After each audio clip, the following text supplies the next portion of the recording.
Oke, assalamualaikum warahmatullahi wabarakatuh.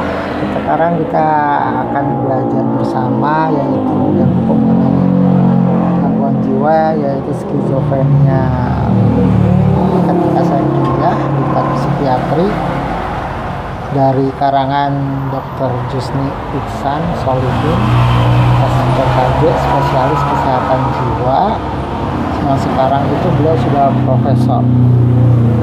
Jadi skizofrenia itu apa? Skizofrenia itu gangguan pola pikir yang salah, terus kepercayaan salah, dan biasanya mengalami halusinasi, seperti halusinasi dengar, sulit berkonsentrasi, bisikan suara telinga, halusinasi dengar ya, sama halusinasi dalam melihat visual atau nggak visual, terus keyakinan yang aneh, seperti memiliki kekuatan supernatural atau merasa dikejar-kejar, paranoid, terus keluhan fisik yang aneh, misalnya seperti ya diterkam atau digigit atau di apa gitu, ada sakit, rasa sakit di tubuh yang aneh, terus mengeluh adanya berkaitan dengan obat antipsikotik atau obat tentang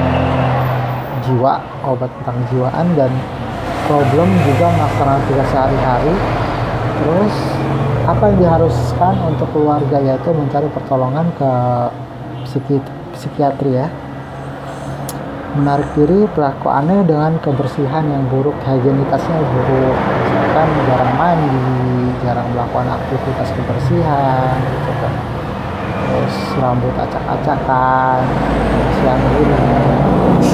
Pedoman diagnostik dalam lainnya itu ada penarikan diri secara sosial, tidak bergaul, terus autistik, berpikir autistik, mengabaikan diri dengan minat motivasi rendah, gangguan berpikir yang tampak pembicaraannya tak terangkai atau inkoheren, kadang-kadang bicara A, B, meloncat langsung Z gitu kan, pada prosesnya.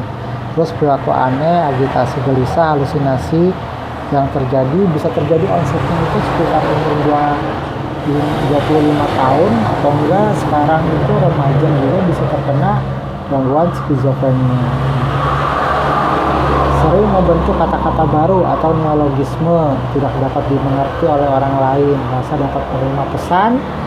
Nah, menerima pesan dari radio, TV, pesannya yang untuk dia sendiri gitu, yang dia yang mengerti. Terus merasa dapat dikendalikan orang lain, terus merasa dikendalikan oleh orang lain, dan dapat membaca pikiran orang lain, merasa pikirannya dapat disisipi oleh pikiran orang lain kan. Kriteria skizofrenia menurut Buller ada 4A, yaitu affect, mendatar atau inappropriate. Affect yaitu perasaan, emosinya datar aja, datar, nggak bisa sedih, nggak bisa senang. Terus inappropriate, bisa jadi kalau misalkan kita kehilangan harusnya bersedih, ini malah ketawa-ketawa, malah tertawa, atau kita harusnya senang, ini malah bersedih. Terus pola pikirnya autisme hanya dapat dimengerti oleh pasien sendiri. Terus ambivalen itu berpikirnya bercabang.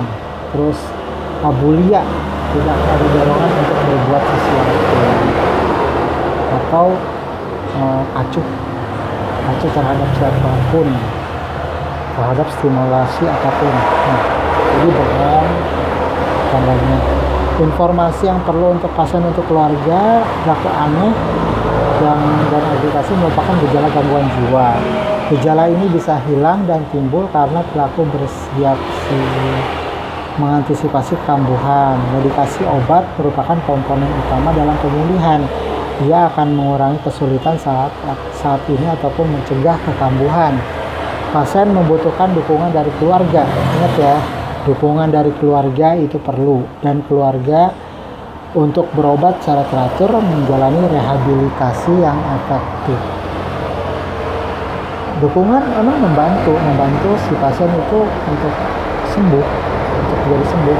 baik itu dukungan moral atau juga dukungan material itu membantu pasien, misalkan materialnya untuk obat ya. Kalau moralnya itu agar pasien sembuh, agar pasien bisa kembali pulih kembali dan melupakan kejadian yang lalu. Konselingnya bicarakan rencana pengobatan dengan keluarga agar mereka mendukungnya.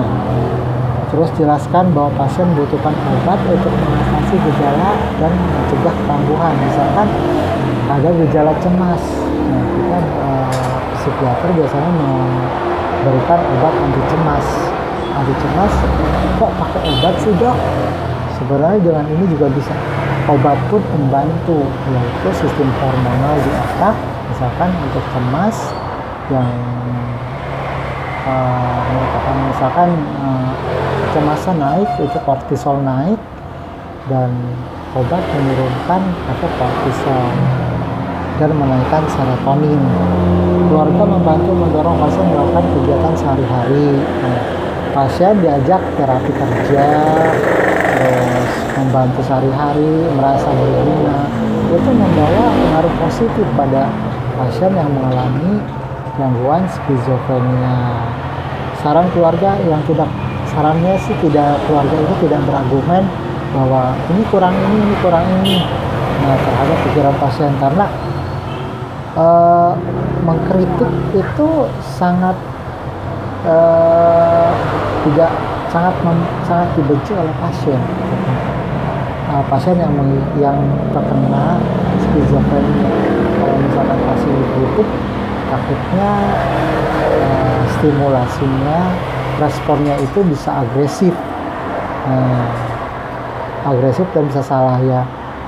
Di sini keluarga harus banyak belajar sabar ya. Sabar ya. Terus konsultasinya itu pasien dirujuk ke dokter atau psikiater. Kalau udah mulai baikan, sembuh, pulih, gitu, pasien bisa dirujuk ke psikolog untuk mendapatkan terapi medik atau enggak terapi perilaku guna mengatasi gejala pasien.